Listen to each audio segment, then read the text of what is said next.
கூட்டணி வலிமையை பார்த்து இன்னைக்கு பாஜகவுக்கும் அதிமுகவுக்கும் பயம் வந்துருச்சு.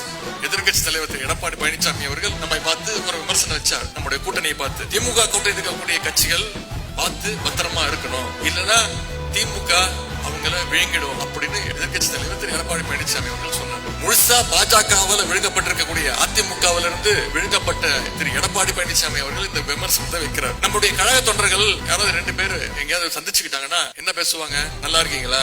கட்சி பணிகள்லாம் எப்படி போகுது? கட்சி கூட்டத்துல கலந்துகிட்டீங்களா? தலைவருடைய அறிக்கையை பாத்தீங்களா? இப்படிதான் நம்முடைய கட்சி தொண்டர்கள் பேசிப்பாங்க. ஆனா அதிமுகவை சேர்ந்த 2 கட்சி தொண்டர்கள் பாத்துக்கிட்டாங்கன்னா என்ன பேசுவாங்க தெரியுமா? அவங்க 2 பேருக்கு என்ன பேசணும்னே தெரியாது, திரு முழிப்பாங்க. முதல்ல அவங்க கேட்டுக்கிற கேள்வியே, நீங்க எந்த அணி?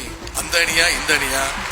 நீங்க ஓபிஎஸ் அணியா, இபிஎஸ் அணியா, டிடிவி அணியா, சசிகலா அணியா, செல்லூர் ராஜு அணியா, இன்னைக்கு புதுசா வந்திருக்கக்கூடிய செங்கோட்டையன் அணியா? அந்த நிலைமையில தான் இன்னைக்கு அதிமுகவினர் இருக்காங்க. அந்த அளவுக்கு அதிமுகவை பாஜக இன்னைக்கு துண்டு துண்டாக நெருக்கி ஒன்னா விழுங்கிட்டு இருக்கு. ஆகவே திரு எடப்பாடி பழனிசாமி அவர்கள் முதல்ல அதிமுகவை மீட்கட்டும்னு சொல்லி நம்முடைய கூட்டணியை பற்றி பேச அவருக்கு எந்த அருகதையும் கிடையாது. ஏனென்றால் நம்முடைய கூட்டணி கொள்கை கூட்டணி, இது தேர்தலுக்காக அமைந்த கூட்டணி அல்ல என்பதை நான் இங்கே கூறிக்கொள்ள விரும்புகிறேன்.